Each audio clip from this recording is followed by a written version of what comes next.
प्रिय छात्र एवं छात्राओं, आपके उज्जवल भविष्य की बहुत बहुत मंगल कामनाएं। कोरोना महामारी के विषम दौर में भी यदि आप कुछ नया सीखना चाहते हैं, मोटिवेशन प्राप्त करना चाहते हैं, खासकर मैथमेटिक्स में, तो YouTube channel maths plus motivation with Arya sir को तत्काल बेल आइकन के साथ सब्सक्राइब कर लें, ताकि अपलोड किया गया वीडियो सबसे पहले आप तक पहुंचे और आप लाभान्वित हो सकें। लाभान्वित तभी हो पाएंगे जब वीडियो पूरा देखेंगे, इसलिए समय का सदुपयोग करते हुए पूरा वीडियो देखने का कष्ट करें। बहुत बहुत धन्यवाद। प्रिय बच्चों, एक बार बहुत बहुत स्वागत है आपका क्लास 10th मैथमेटिक्स में। आप देख सकते हैं यहाँ पर एक बहुत ही महत्वपूर्ण टॉपिक लेकर हम आए हैं, और ये टॉपिक आपके लिए समझना बेहद ज़रूरी है, क्योंकि बोर्ड एग्जाम के हिसाब से देखा जाए तो ये जो आज हम आपको बताएंगे पूर्ण वर्ग बनाकर कैसे द्विघात समीकरण को हल करते हैं, जो क्वाड्रेटिक इक्वेशन है कैसे हम उसको हल करेंगे पूर्ण वर्ग बनाकर, ये विशेष मेथड है द्विघात समीकरण हल करने का। इससे पहले के वीडियो में हमने द्विघात समीकरण को हल करने का जो मेथड देखा था वो गुणनखंड विधि द्वारा देखा था, और इससे पहले भी आप उस तरह का कर चुके थे। लेकिन ये न्यू टॉपिक है, एकदम नया टॉपिक है, पूर्ण वर्ग कैसे बनाएंगे ये आज हम लोग यहाँ पे सीखने जा रहे हैं। तो यदि वास्तव में आप पूर्ण वर्ग बनाना सीखना चाहते हैं तो निश्चित रूप से आपको पूरा वीडियो देखना चाहिए।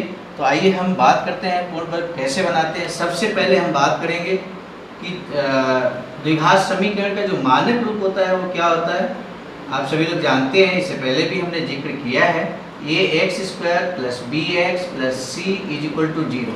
ये स्टैंडर्ड फॉर्म होता है द्विघात समीकरण का, क्वाड्रेटिक इक्वेशन का, ये आप सभी लोग जानते हैं पहले से। अब इसको हम कैसे हम इसको पूर्ण वर्ग बनाकर द्विघात समीकरण करेंगे, हल करेंगे, ये आज हम लोग जानेंगे। तो सबसे जो पहला काम है वो यहाँ पर आपको हम बता दें। हम सबसे पहले x² वाले पद को देखेंगे। द्विघात समीकरण में ये जनरल फॉर्म है, आप देख सकते हैं स्टैंडर्ड फॉर्म है, तो इसको हम देखेंगे। इसका जो x² है उसको हम देखेंगे, और यहाँ पर x² का जो गुणांक है वो पूर्ण वर्ग बनाने के लिए सबसे पहले हमें उसको 1 करना होगा, यानी कि a की जगह 1 करना होगा। ये करने के लिए हम क्या कर सकते हैं, यहाँ पर बहुत आसान तरीका है कि हम पूरे द्विघात समीकरण को a से डिवाइड कर दें। तो a से डिवाइड करेंगे तो आपको मालूम है ax² अपान में a हो जाएगा, plus b upon a ax plus c upon a = 0, ऐसा हो जाएगा, आपको मालूम है। अब इसके बाद यहाँ पर आप देख सकते हैं कैंसिल हो गया, यही करना हम चाहते थे। ax² plus b upon a ax plus c upon a = 0। तो इस तरह से आपने यहाँ पे देखा है किस तरह से हमने x² के गुणांक को, जो कि यहाँ पे a था, उसको हमने 1 बनाया। यहाँ तक आपके समझ में आ गया होगा। अब हम बात करेंगे किस तरह से हम द्विघात समीकरण को पूर्ण वर्ग बनाएंगे। तो सबसे पहले पूर्ण वर्ग का मतलब क्या है, या तो हम बना लें उसको a + b का स्क्वायर के फॉर्म में, ये भी पूर्ण वर्ग वैल्यू है, या फिर a - b का होल स्क्वायर। जब हम इस फॉर्म में बनाएंगे, इसका सूत्र आप सभी को मालूम है, a + b का होल स्क्वायर होता है a² + b² + 2ab, और a - b का होल स्क्वायर होता है a² + b² - का 2ab। तो इस तरह से आप देख सकते हैं कि इस फॉर्म में कैसे हम बनाएंगे इस द्विघात समीकरण को, जो कि पूर्ण वर्ग पहले से नहीं है। तो ये हम आपको आज सिखाएंगे। बहुत ही इम्पॉर्टेंट ये मेथड है, इसको सीखना आपके लिए बेहद ज़रूरी है। यदि आप मैथमेटिक्स में कैरियर बनाना चाहते हैं तो इस मेथड को ज़रूर सीखना चाहिए। तो x² प्लस इसको हम लिख सकते हैं b अपान a x, और c अपान a को हम अगर साइड को चेंज करेंगे तो आपको मालूम है प्लस की वैल्यू जब साइड चेंज करते हैं तो माइनस हो जाता है, यानी कि c अपान a माइनस का हो जाएगा। अब यहाँ पे हम आपको बहुत शॉर्ट ट्रिक बता दें कि किस तरह से हमें एक्चुअल में इस आधार पे चलना होता है। तो a² का पार्ट हमारे पास, जैसे यहाँ पे x² है, और यहाँ पर जो b अपान a x है, ये एक्चुअल में 2ab वाला पार्ट हमें बनाना होता है। तो इसको हम बहुत आसानी से बना सकते हैं। x² प्लस अगर हम यहाँ पे कर दें 2 का मल्टीप्लाई, और b अपान 2a ax, ऐसा हम कर दें a - अपान c, तो इसे 2 से 2 कैंसिल कर देंगे तो यही पार्ट आ जाएगा। तो आप देख सकते हैं यहाँ पर हमने ये बनाया है। तो यदि 2a यहाँ पर ये हो गया, x हो गया, और b 2ab बनाना है, तो ये b की वैल्यू है, यानी कि b की वैल्यू है प्लस b²। यदि यहाँ पर प्लस b² हो जाए तो निश्चित रूप से हम यहाँ पे देख पा रहे हैं ये पूर्ण वर्ग बन जाएगा। कैसे हो जाएगा आप देखिए, यहाँ b/2a है, b/2a है और हमें यहाँ पे प्लस क्या चाहिए, तो x² प्लस 2 ये b/2a ax और प्लस हमने जैसा कि आपको बताया है कि b/2a ये 2ab। अगर इस बेस पे हम देखें a प्लस b में कन्वर्ट करना का होल स्क्वायर जो है उसको कन्वर्ट करना है, तो यहाँ पर ये b की वैल्यू है और b/2a का होल स्क्वायर ये हमने यहाँ पर ऐड किया है, तो स्वाभाविक है -c/a प्लस ये b/2a का होल स्क्वायर, यहाँ पर भी हम इसको ऐड करेंगे। यानी कि जब हम चूँकि इसको हम पूर्ण वर्ग बनाना चाहते हैं, तो इस पार्ट में यदि हम b/2a का होल स्क्वायर ऐड करेंगे तो सामने जो बराबर के दूसरी साइड में जो पार्ट है, जो वैल्यू है, उसमें भी हम सेम वैल्यू को ऐड करेंगे। आपको मालूम है कि यदि 4 = 4 होता है और यदि हम यहाँ पे 2 ऐड कर देंगे तो निश्चित मानिए कि यहाँ पे भी हमें 2 ऐड करना पड़ेगा, तभी बीच में ये बराबर का निशान हो सकता है। 6 = 6। एक तरफ यदि हम कोई वैल्यू जोड़ते हैं, दूसरी तरफ नहीं जोड़ते हैं, तो फिर बीच में इक्वल नहीं रहेगा और इसलिए यहाँ पर आपने देखा है b/2a का होल स्क्वायर हमने ऐड किया दोनों साइड में, और यही बात बस हमें समझ लेना है। अब फाइनली ये बन जाएगा ax प्लस b/2a का होल स्क्वायर = ये, यहाँ पर आप देखिए इसको हम सॉल्व कर लेंगे -c/a। यदि हम इसको ओपन करेंगे तो b²/4a² हो जाएगा। तो हम यहाँ पर इसको सॉल्व करेंगे, मतलब ये सवाल अभी ऐसे ही रखते हैं, इसको हम सॉल्व करेंगे, स्क्वायर को हटाएंगे तो अंडर रूट में प्लस माइनस अंडर रूट में ये वैल्यू आ जाएगी, फिर उसके बाद सॉल्व करेंगे। हमें सिर्फ यहाँ मेथड सीखना है, पूर्ण वर्ग हम कैसे बनाएंगे ये यहाँ पे सीखना है। तो हम उस पॉइंट को उठाते हैं जहाँ पर हमने चेंजमेंट किया था, हमने इस पार्ट को चेंज किया था। यहाँ तक जो वैल्यू है वो यहाँ से निकल कर जो वैल्यू आई, जैसे हमने सॉल्व किया स्टेप बाय स्टेप आपके सामने है कैसे यहाँ तक पहुँचे। लेकिन यहाँ पर एकदम हमने b/2a का होल स्क्वायर को ऐड किया, तो बस यही चीज़ हमें समझ लेना है कि हमने b/2a का होल स्क्वायर ही क्यों ऐड किया है और इसको हम कैसे शॉर्ट में समझ सकते हैं। तो आइए सबसे पहले हम यहाँ पर देख लें।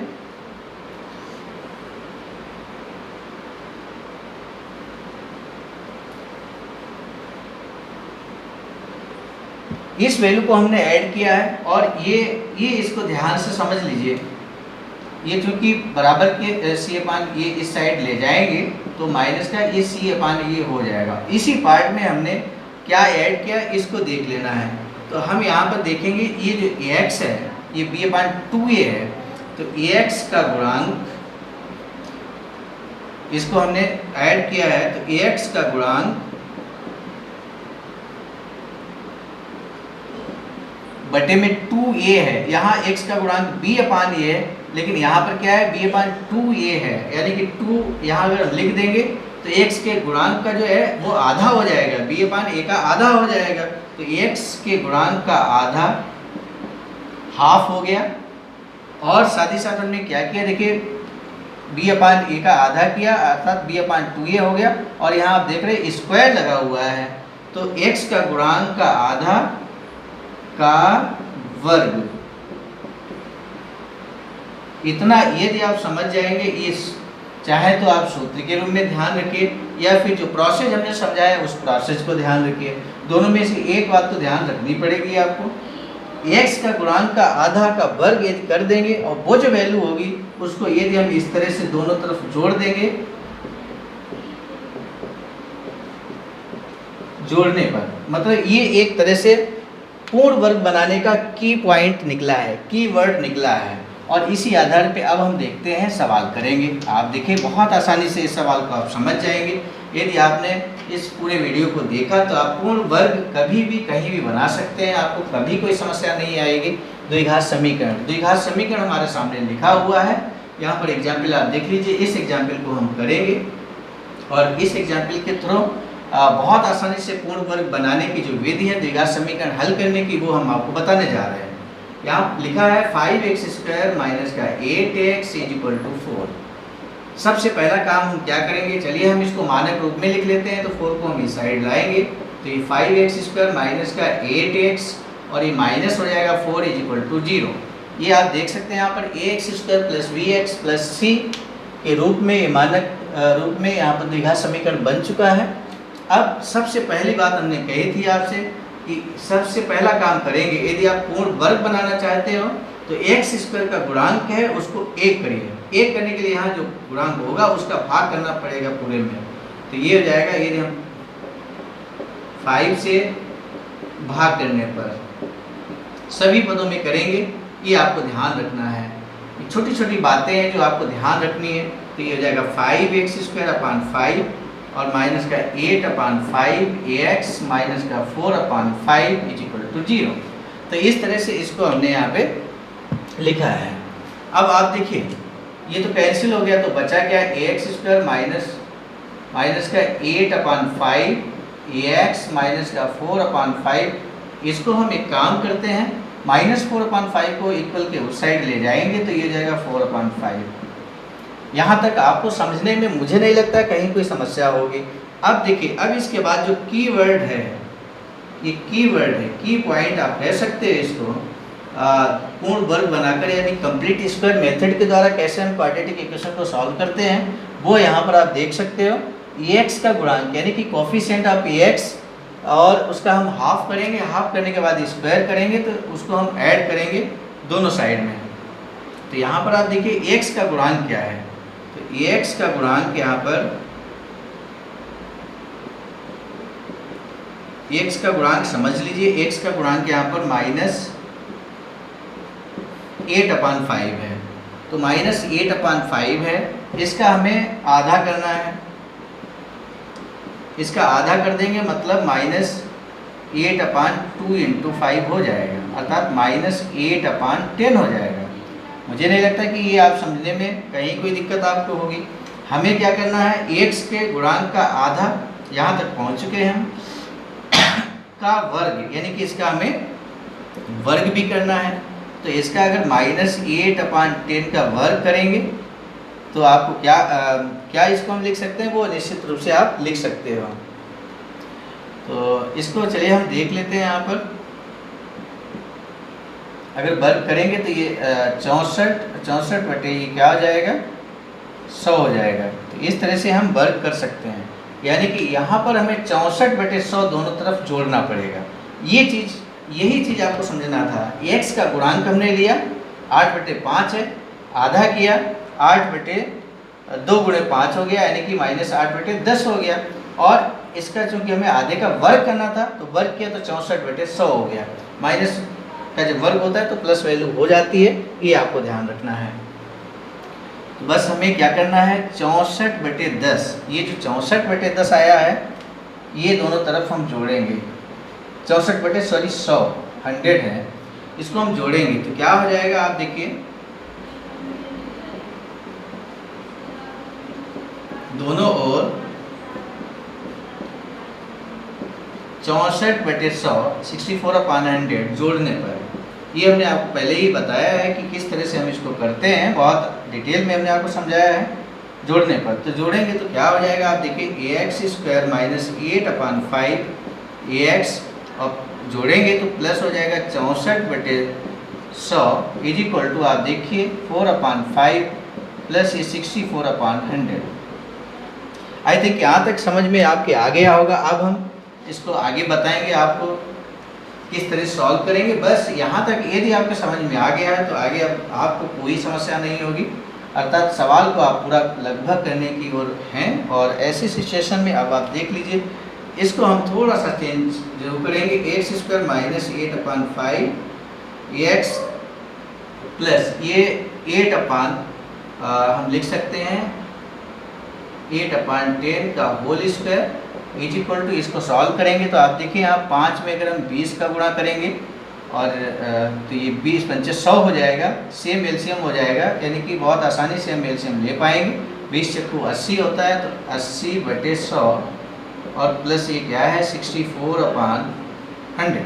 तो इस तरह से ये जो वैल्यू है इसको अगर हम ध्यान से देखेंगे, ये जो वैल्यू है जिस तरह से यहाँ पे हम जोड़ते हैं तो ये 2ab का कार्य करता है, यानी कि ये अगर हम सूत्र की बात करें a प्लस बी, तो यहाँ a की वैल्यू है और ये b की वैल्यू है। यहाँ माइनस है 2ab से पहले, आप देखिए अगर माइनस 2ab से पहले माइनस होता है तो a माइनस बी का होल स्क्वायर होगा।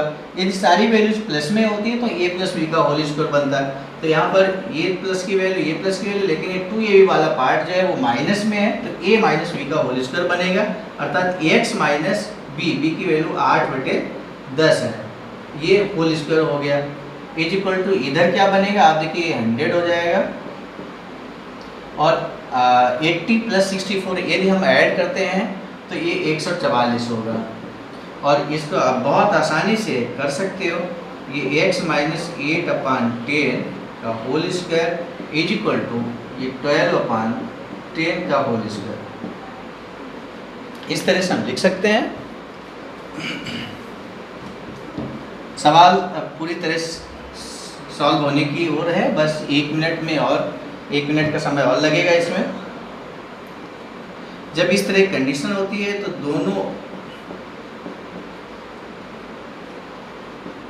दोनों ओर स्क्वायर रूट हम लगाएंगे।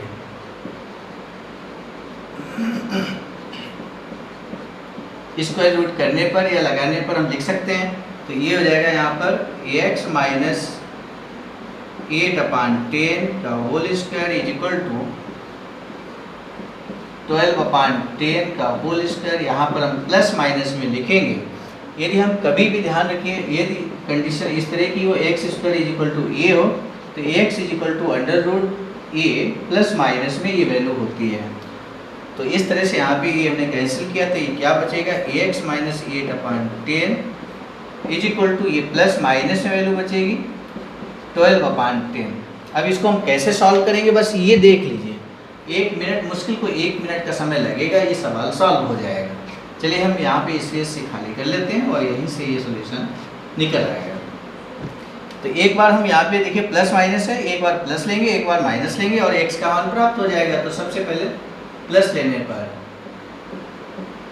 प्लस लेंगे, क्या हो जाएगा, x minus 8/10 is equal to, plus की वैल्यू है 12/10, इस वैल्यू को इधर ले जाइए तो x इज इक्वल टू हो जाएगा 12/10 प्लस 8/10, यानी कि x इज इक्वल टू हो जाएगा 12 और 8 आपको मालूम है 20 होता है, अपान में 10 है, तो ये कैंसिल हो गया, तो ये 2 आ जाएगा, यानी कि x इज इक्वल टू यहाँ पे 2 आ चुका है।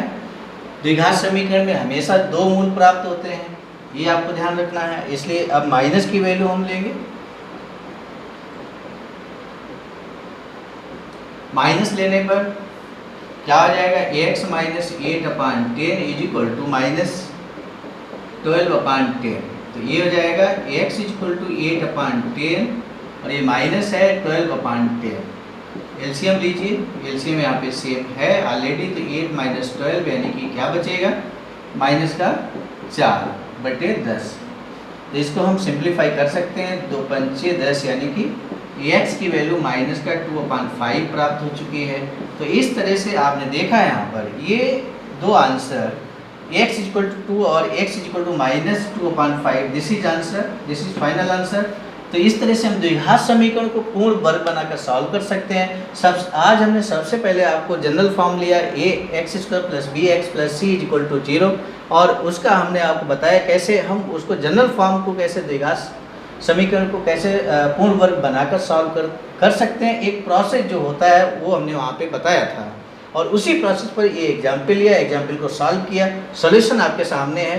मुझे नहीं लगता आपको इसमें कहीं कोई समस्या आई होगी। यदि किसी तरह की समस्या आती है तो maths plus motivation with Arya sir में कमेंट बॉक्स में जाइए और उस समस्या का जिक्र कीजिए। हम निश्चित रूप से नए वीडियो में उस समस्या को दूर करेंगे। आज का टॉपिक हम यहीं पे समाप्त करते हैं, नए टॉपिक के साथ मिलेंगे, तब तक के लिए बहुत बहुत धन्यवाद।